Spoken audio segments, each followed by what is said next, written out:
We're often told that in the world of development, size is everything. Bigger economy, bigger population, bigger impact. But what if that's not the whole story? What if a much smaller nation could quietly start to outperform its giant neighbor on the things that actually define a good life? Well, that's exactly what we're looking at today.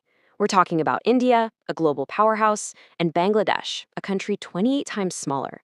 This is the story of how the underdog is rewriting the rulebook. And let's be clear, this story isn't just about GDP growth charts. It's about a nation of 170 million people making smart, targeted choices that are paying off in huge ways when it comes to health, equality, and community.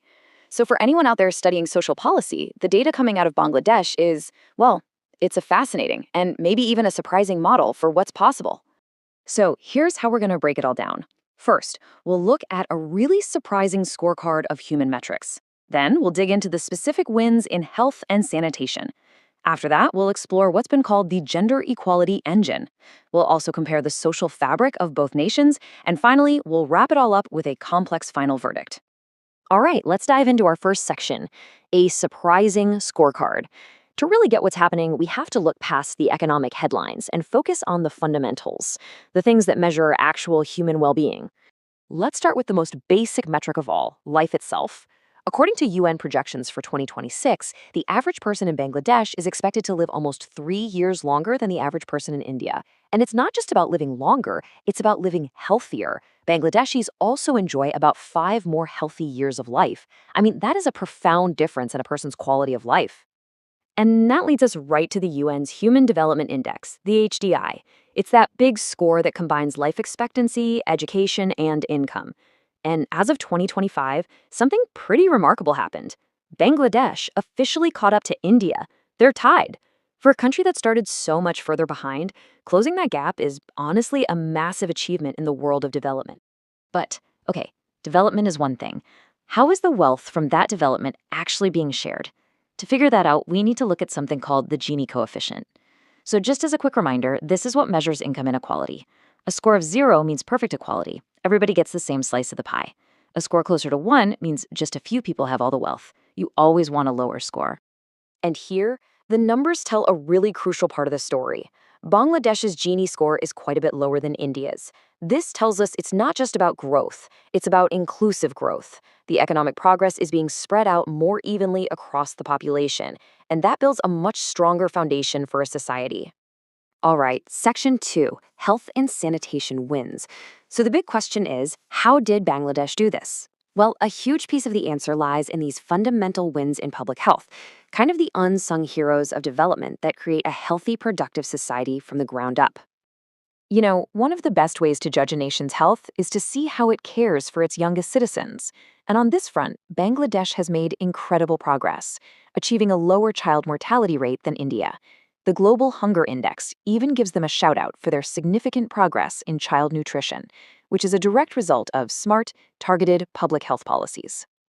Now, this is a public health story that is just remarkable.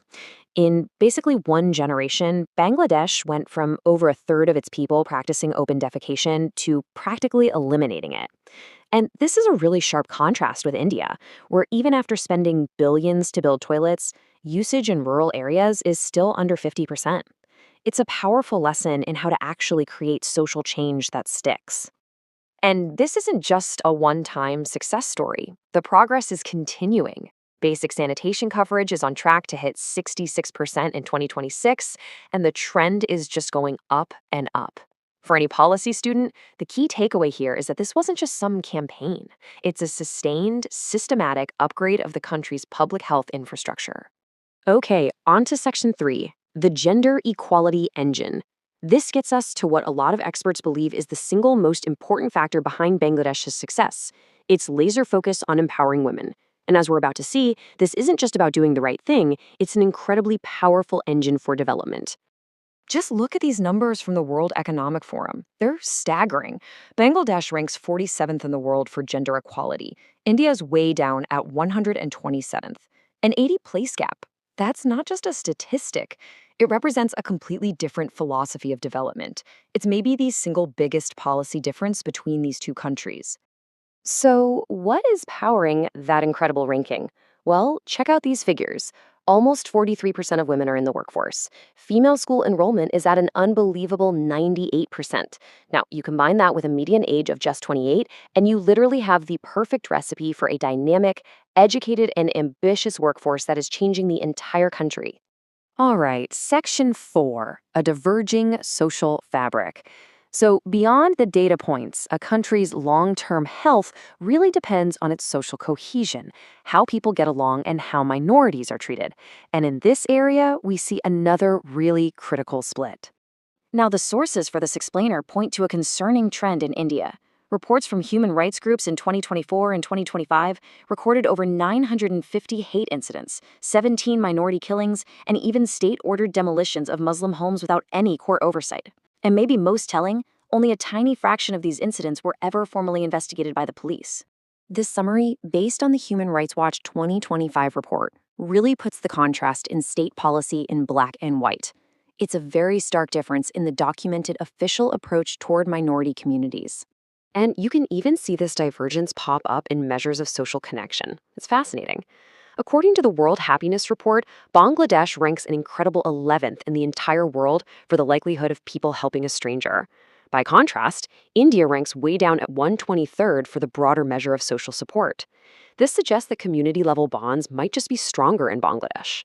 Okay, our final section, a complex final verdict. It's time to pull all these different threads together. And I want to be really clear, this is not some simple fairy tale of triumph. To understand what's really going on, we have to acknowledge the very real challenges that are still there.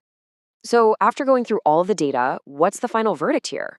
How do we balance these really impressive gains against the significant hurdles that Bangladesh is still facing? Look, if we're going to be objective, we have to talk about the enormous hurdles here. The child marriage rate at 51% isn't just high, it's the highest in South Asia. That's a profound social crisis. On top of that, it's one of the most climate vulnerable nations on Earth, and its currency has taken a serious beating. These are not small problems. But even with those very real challenges, the data points to a conclusion that's pretty hard to deny. On the core metrics of a dignified human life, things like health, education, equity, and empowerment, Bangladesh has made real, measurable, and resilient progress. It is matching and in many cases outperforming a neighbor that's 28 times its size. And so the question this leaves us with is a really powerful one for policymakers everywhere. Is this quiet, steady investment in people ultimately a more durable path to development than just a relentless focus on economic growth alone?